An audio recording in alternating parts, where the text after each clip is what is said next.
What's up, YouTube? Another video here. I wanted to mention that I was watching Impact Wrestling, and I wanted to clarify some differences and what makes one better than the other. Okay, for example, a category, entrance ramp. We got WWE, which is kind of dull and boring because it's the same thing all over the place. It looks like it's been there for a while. I don't like the way it just, platform just doesn't look all that great. So I have to give the edge to Impact Wrestling on their style. The big ramp. It looks like it was the old WCW 80s and 90s. Like where they had the ramp when the entrance ramp, and it would just be leveled. So in Battle Bowl, WCW Battle Bowl, Sting versus Lex Luger. The ramp was that level where it attaches to the ring, which I like, very old school style. So I give the edge to Impact Wrestling on that. Now, characters. Now, okay, WWE gets an edge in characters depending on how you look at it, because Impact Wrestling is going to win the next category in a minute. But I think WWE has a tendency to be very consistent with their gimmicks. Damian Sandow, Antonio Cesaro, and other talents. Cody Rhodes. I think the Primetime Players are a good team. They're kind of cool. I don't know if their names are properly. Titus O'Neil or Darren Young. I don't really know if what you want to say to that, but yeah, those characters are okay.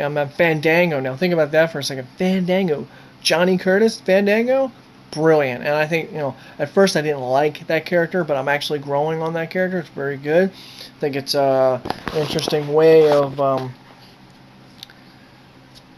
I think his character is interesting. It's an interesting way to get to the fan base. He's a dancer. He's got hot women all over the place. I think it's a good way to transition to the fan base. So I like that. They get a hedge.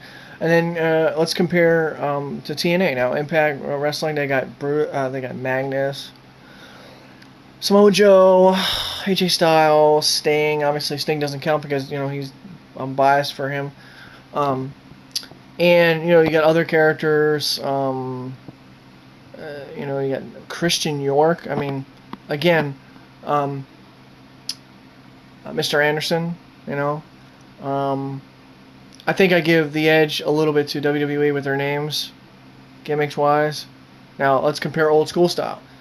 Back in the day, now WWE or their gimmicks were immense competitive with WCW and their names, Ultimate Warrior, and then you had Goldberg and WCW, Bam Bam, and then you had, Kevin Nash. You had all these big names and all these different characters, And back in the day, Tugboat, you had Earthquake, you had, Doink the Clown, you had all these names, IRS, Ted DiBiase, you had all these different cats, all these different names, man. Luna Vachon, Dink the Clown, you had all these different names. The Quebecers, Man on a Mission. And by the way, let me refresh my memory here. I forgot to mention for the stables, if you've checked out my video, I forgot to mention Man on a Mission. If I did, I think I did. I don't know if I did or not, but Man on a Mission anyway. They were one of the best ever. We're men. Men on a mission. Man on a mission. Bam, bam, two. Here we go. Doing like that. Okay. All right. Got a little carried away there, but I wanted to mention that. Let's get back to the topic at hand, the checklist between TNA and WWE. Now, who pushes talents more? It's clear. It's clear and cut as day. WWE has an edge here because they push talent. But Impact Wrestling, they have better women's division. WWE is just more about looks than anything. No offense to my homegirl, Caitlyn. She's hot. And then a new girl, Summer Rae, who's dancing with Fandango. The WWE is all about look for women. They don't really care about the division, but Impact Wrestling is more about action oriented for the division. Mickey James, Tess Mocker, Tara, Velvet Sky, Taylor Hendricks eventually. You know, they have more of a action oriented women's division, or knockouts, you know. So that's my opinion. I think title belts. Now here's something very interesting. Aside from the world title in WWE, although I do like the new WWE Championship, I think TNA has an edge because their tag titles are better, their world title is better, and their knockouts title is better than the Divas title. I mean, you know, the TV title, who really cares? Does anybody really care? What? X Division. Now, it's an irrelevant title to a degree, but I think it's better than the TV title. But again, you know, what's more flattering or what's more relevant here, the X title or the United States title? And I think, you know, they're kind of even if you really look at what WWE is doing. But on the other hand, the X Division is about no limit. It's about no limits, and you can do anything. And, you know, it's just crazy stuff happens. You know, crazy. Back in the day when they had 4 corner matches and all that stuff for the X Division title, it was ridiculous. I mean, you had just Petey Williams and Sanjay Dutt and Sonny Siaki, Shark Boy, you know. And by the way, Eric Young, wherever the heck you are, man, keep it showtime. All right. He hasn't been on TV lately either.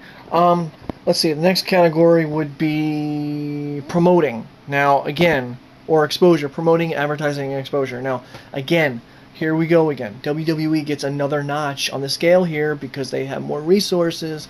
They travel more. They have more longevity. They have more fans. They have more money. They have more. But here's the deal, though, and I think this is going to stand out to be interesting here. The fact that WWE is weekly, every single day almost, with the exception of Tuesday and Saturday and Thursday. I mean, you know, they're Mondays, Wednesdays, Friday, and then on pay-per-views. Now, I think their NXTs is on Tuesday, but you never really see it unless you go to the website. But again, they have more weekly shows and they have more presentation to see your talent. However, that's kind of a bad thing because what happens is that people get fatigued and, you know, you might see them too much and they get kind of stale, boring. Like, oh, I see Randy Orton a million times. Oh, Randy Orton, you know, that kind of thing. By the way, he's supposed to turn heel. I don't know what, when. Spoiler alert! I don't think, yeah. Yeah. I hear voices in my head. No. By the way, if you had to really look at it, Randy Orton is crazy, and so is Mr. Anderson. So, 2 personalities. Anyway, yeah. So WWE gets sort of like an edge in their promoting because they've had a longer, lifespan than TNA has. TNA is just now getting on the road. About a couple months ago, they just started, and again, from what I've heard. There's not many, TNA doesn't really go everywhere, but they're trying to expand. I think it's going to help the company from now on, but I'm not sure what they can do to really enhance that. I think they lose ratings on Thursday nights because, you know, the show sometimes does repeat the same thing. Sometimes you have the same crap over and over again. And let's be honest here. You know, it's not. Let's all be serious. I mean, unless Spike TV says, you know what, we don't like you, goodbye. They're not going to pull an AOL on TNA. I got news for you. So let's just get this through people's heads right now. Yeah, and you can see Kelly right behind me, can you? All right. Now, the visuals here are basically noted here that. The ratings I've heard and read and, you know, had some sources here that say that their ratings are bad, and unless Spike wants to cancel and pull the plug, I don't see anything happening. They'll just keep showing their product. Now, I've seen a lot of fans say that TNA is better because it's not totally PG, or it's not kid-like. You know, it's more adult-like, and they have more action. They have more focus on their talent. They have camera backstage all the time, and they have these little promos where they're just speaking to a camera, and it's kind of cool, like a movie almost. But I think the ratings drop because the product is not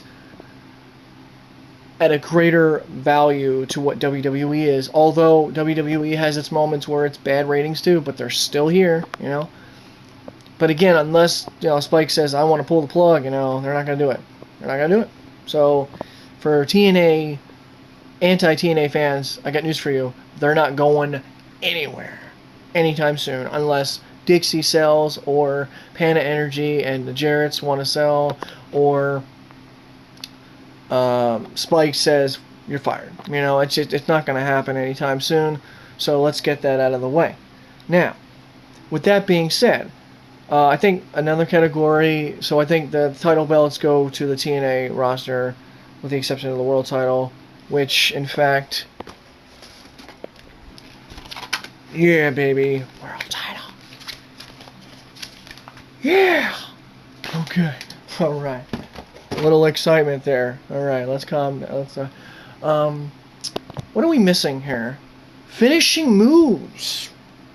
Now, this could be differing. This could be debatable because there's a lot of finishing moves in history. And, again, TNA right now, they've got the Canadian Destroyer.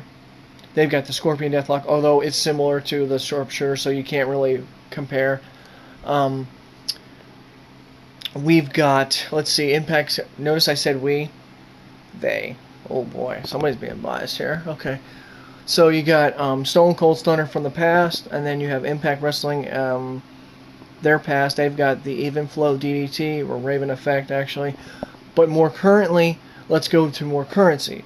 Again, Canadian Destroyer, and you got Tombstone Piledriver with Undertaker and Kane, and then you have Chokeslam, and then you have the Pele, and also the Styles Clash, and then you have Pedigree.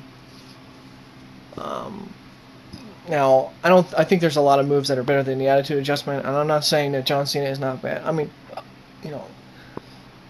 it's a good move. It's not bad. It could be better, but it's not bad. So, let's see. There's a move from Velvet Sky. I forget the name of it. But the moves are kind of like, it depends. They're debatable, but really, the best move ever is the Texas Cloverleaf. Period. Mr. Anderson. Oh, I got carried away there, didn't I? You know what? My next video will cover the best taunts, character taunts, like, Mr. Anderson's, mic thing. Oh, by the way, mic check. Yeah, by the way, the Olympic Slam, the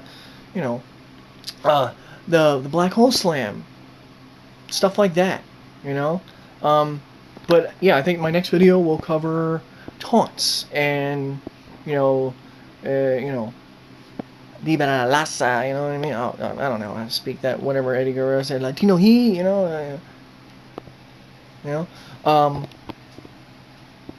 it's, I believe, let's see, The Rock, which is the hand thing going on there, and then you have eyebrow, and then you have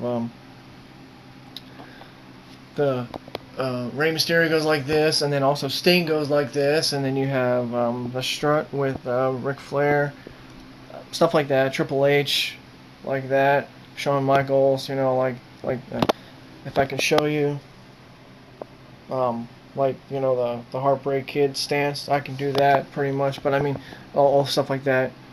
Razor Ramon goes like, he's got that little Chico thing going on there. Macho Man, ooh yeah, something like that, and all that kind of stuff. Yeah, so we'll cover that in the next video. So as far as this video is concerned, hit that like button, subscribe, comment, share, and remember, Again, I'm still new at this, and you guys got to bear with me. I'm trying to do the best I can to be enthusiastic a little bit, but I'm being serious. I'm not being silly. To a point, I'm trying to have that little boundary here. I'm just trying to, and you can all see my room. Woo! I'm just trying to be upfront with y'all. I don't want to be boring. So here we are. Tune into my next video with taunts, the best taunts from either company, and I'll even include old school like WCW, ECW, and all that kind. All right, so yeah, all right, peace.